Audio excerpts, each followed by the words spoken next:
Bonjour à tous. Ministre de la Santé depuis à peine 48 heures, Agnès Firmin-Lebaudot, déjà au cœur d'un très gros scandale, Big Pharma. Et vous allez voir que, je vais vous expliquer en détail ce qui sort, il y a une information judiciaire d'ailleurs, de manière très précise, c'est tout un système derrière. Et puis on va mettre ça en corrélation avec ses prises de position. Voilà, bien évidemment. Sur les obligations, ce qui s'est passé ces dernières années pendant le Covid, encore tout récemment.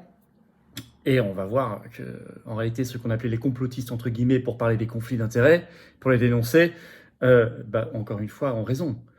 On va tirer le fil. Cette vidéo, elle est d'utilité publique. N'hésitez pas à la partager, n'hésitez pas à la relayer. Merci pour cela de vous abonner à cette chaîne YouTube si vous voulez bien. Il suffit de cliquer sur s'abonner en dessous. C'est juste un clic, c'est gratuit, bien sûr. Vous êtes abonné à la chaîne. Et grâce à votre abonnement, les vidéos vont être mieux recommandées. Vous pouvez vous réabonner aussi si jamais vous avez été désabonné. Vérifiez le cas échéant, ça peut arriver. En tout cas, voilà, plus vous êtes abonné, plus les vidéos circulent et on va toucher de nouvelles personnes. C'est très très important de toucher de nouvelles personnes. Donc grand merci à vous. On se retrouve en direct ce vendredi 22 décembre à 19h sur cette chaîne. Je prends toutes vos questions en direct, sans langue de bois, sans tabou. Ramenez du monde, soyez là, pensez à vos questions. On va regarder ça, toute l'actualité nationale, mondiale, la plus chaude, la plus intéressante, la suite, les perspectives, les souverainistes, les européennes, toutes vos questions, ce que vous voulez. En direct à 19h. En tout cas, moi, j'aurai pas de tabou ni de langue de bois. 19h sur cette chaîne ce vendredi 22 décembre. Il reste des places, ça part vite, attention, pour le grand dîner patriote à Paris. Il y en a un par an à Paris, donc allez-y. C'est le 17 janvier au soir, bien sûr. Il faut s'inscrire, réserver. C'est sous la vidéo, en description, le lien directement. Et je vous donnerai bientôt le prochain calendrier pour tous les déplacements partout en France qui vont s'accélérer considérablement dans les semaines et les mois qui viennent. Et j'en suis absolument ravi. Allez, c'est parti. Nouvelle ministre de la Santé, le scandale Big Pharma, ça commence. Elle s'appelle Agnès, comme Madame Buzyn, mais elle, c'est Firmin-Lebaudot. Elle était déjà un ministre délégué aux professions de santé auprès d'Aurélien Rousseau, mais là, maintenant, elle est ministre de la Santé depuis sa démission. Et Mediapart sort une grosse enquête sur elle le 21 décembre. Il parle au conditionnel, on va tous parler au conditionnel, même si elle a confirmé des choses ce 22 décembre au matin, je vais vous en parler.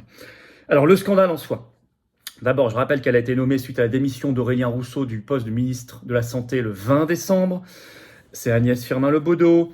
Elle est donc, nous révèle Mediapart, grosse enquête sortie ce 21 décembre au soir, qui a fait une grosse explosion, personne s'y attendait. Elle est visée par une enquête judiciaire ouverte depuis assez peu, juin 2023, et elle sera entendue, elle l'a confirmé elle-même à Mediapart, en janvier prochain, là, dans quelques semaines, en janvier 2024. Une enquête pour des cadeaux de luxe reçus par une multinationale française, d'un laboratoire, des produits de santé qui s'appelle Urgo. On va y revenir. Des cadeaux non déclarés, voire tout simplement illégaux, ce qu'elle aurait reçu. Elle a confirmé en tout cas qu'elle était bien sous une enquête judiciaire sur France Bleu ce 22 décembre matin. Alors je cite Mediapart, il faut comprendre qu'elle est elle a eu toute une vie politique avant d'être ministre de la Santé. Elle a été députée. Avant cela, elle a eu des engagements au conseil départemental, tout cela. Elle dirige une officine de pharmacie. Elle est pharmacienne de profession. Et je cite Mediapart, elle est soupçonnée de s'être fait livrer à 21 reprises pendant 6 ans, de 2015 à 2020, 15, 16, 17, 18, 19, 2020, des produits de luxe. Alors, on a le détail de ce qu'on connaît. Elle aurait ainsi reçu de ce laboratoire pharmaceutique 15 bouteilles de champagne et 4 magnums de champagne tétingé, et ça chaque année, pendant 2 ans. Voilà, 2 fois. Mais aussi des montres. Alors, une montre Homme Omega, 1436 €, une montre Apple Watch, 675 €, 2 iPhones, une première année 2026 €, un téléviseur Samsung, c'est pas le juste prix, c'est un Curvé, 887 €, une montre The Longines, 1094 €, une ménagère 24 pièces, peut toujours être utile, 827 €, un autre iPhone une autre année, 1056 €, une cocotte Le Creuset aussi, c'est toujours utile, 3 coffrets relais château sympathiques, 2186 €, une autre montre, décidément, elle aime bien les montres comme Monsieur Drey, Tag Heuer, 923 €, 36, une autre année, 36 bouteilles de vin Bordeaux, 6 bouteilles de Tétinger, champagne brut à nouveau, une enceinte de Vialet, 1375 €, un blender, etc. Pas mal, hein? Alors pourtant, nous rappelle Mediapart, par une loi de 1993, tout ça c'est juste interdit, Il y a des problèmes de non-déclaration et d'interdiction, tout simplement. Je lis Mediapart. Inscrit dans la loi, donc de 93, le dispositif anti-cadeau des professionnels de santé interdit pourtant très clairement aux pharmaciens de recevoir des avantages de la part des industriels de la santé. C'est pas des avantages contre rien, évidemment, vous avez bien compris. Alors, en fait, on a découvert qu'il y avait, la justice a découvert qu'il y avait Agnès Firmin-Le Bodo dans cette affaire par une enquête qui est partie sur la multinationale Urgo elle-même, qui fait 750 millions d'euros par an de chiffre d'affaires. C'est pas un géant, c'est pas Pfizer, etc., mais c'est pas non plus une PME, c'est quand même déjà quelque chose d'assez important et multinational dans plusieurs pays. Alors, qui aurait versé plus de 55 millions d'euros de cadeaux.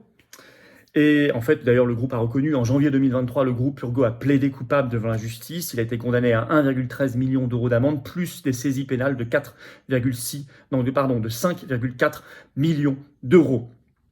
Alors, en plus, donc non seulement il y aurait des cadeaux interdits, mais en plus, Madame Firmin-Le Bodo était dès 2017 députée macroniste et, je cite Mediapart, elle n'informe pas alors l'Assemblée nationale des cadeaux qu'elle aurait reçus. Ce qui est contraire au code de déontologie interne à l'Assemblée nationale qui dit que tout cadeau supérieur à 150 euros, et là la plupart le sont, vous l'avez vu, doivent être déclarés. Bon. Alors, vous savez, on en parle ici, c'est bien là qu'on ait des cas concrets, on peut même parler spécifiquement de cadeaux, vous voyez de quoi on parle. C'est un système généralisé, malheureusement. Il était complotiste, nous disait-on, entre guillemets, de dénoncer les conflits d'intérêts. Alors imaginez ici, on parle d'un labo quand même, Urgo, qui n'est pas minuscule du tout. 750 millions d'euros de chiffre d'affaires annuel, c'est une très belle boîte. Mais c'est pas non plus un géant mondial. Alors imaginez les très gros labos, ceux qui font 100 milliards d'euros ou de dollars de chiffre d'affaires annuel comme Pfizer ou d'autres. On peut imaginer. D'ailleurs, ils ont déjà été condamnés multiples reprises. Imaginez avec le Covid, qui est les plus gros marchés de l'histoire de la santé, qui ont été passés, notamment pour les injections. Imaginez aussi ce qui se passe là au gouvernement, à la Commission européenne, qui a négocié des très hauts contrats. On va y revenir.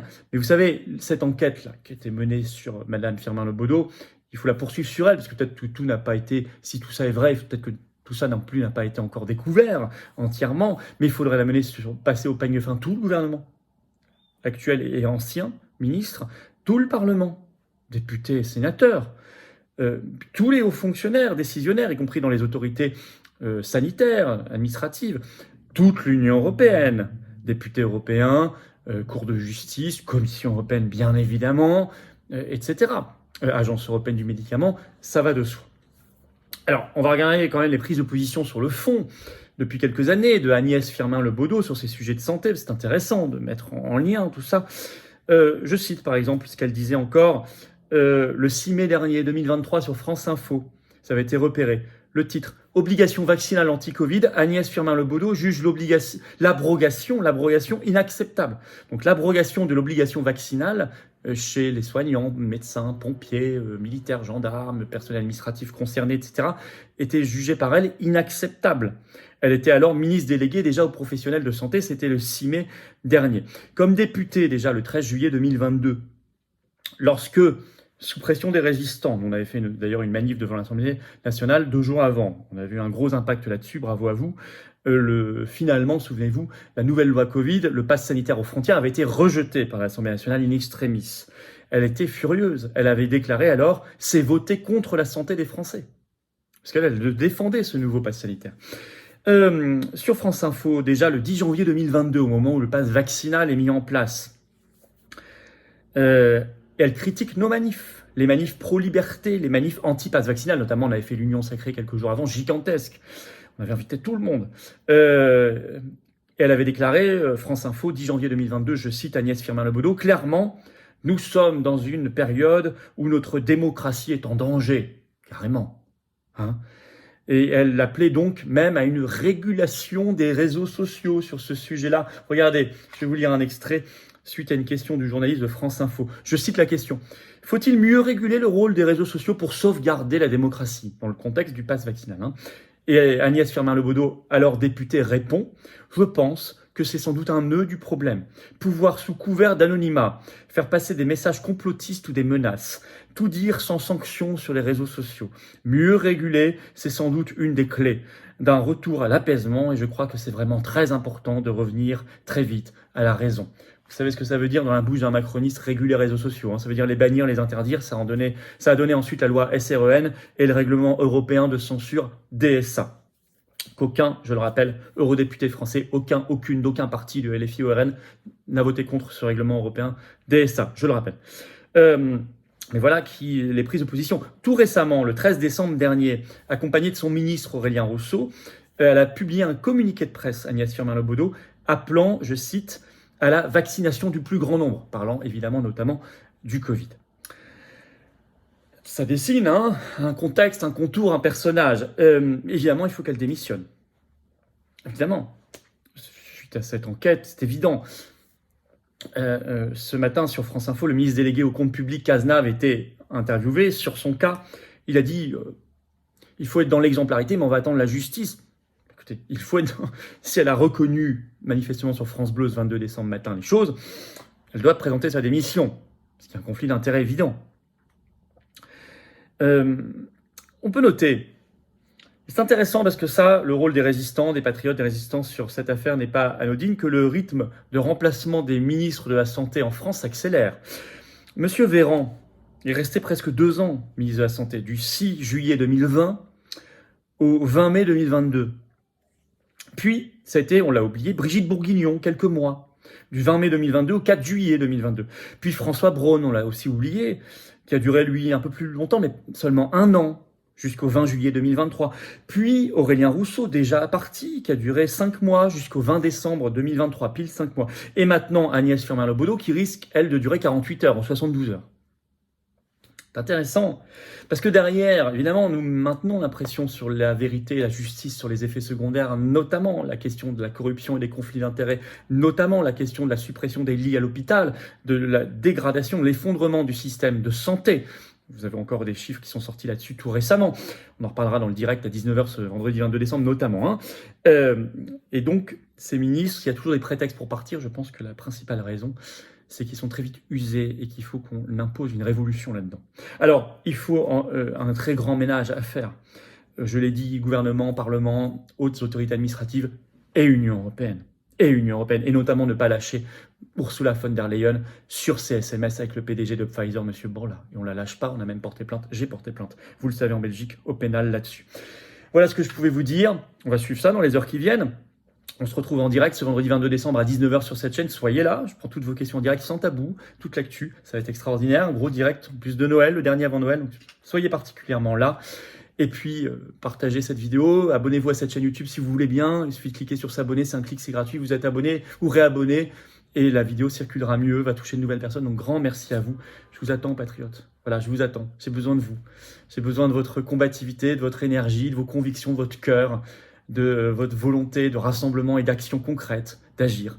C'est ce qu'on propose aux patriotes. Toutes les générations, que ce soit en métropole, outre-mer ou à l'étranger, on est là.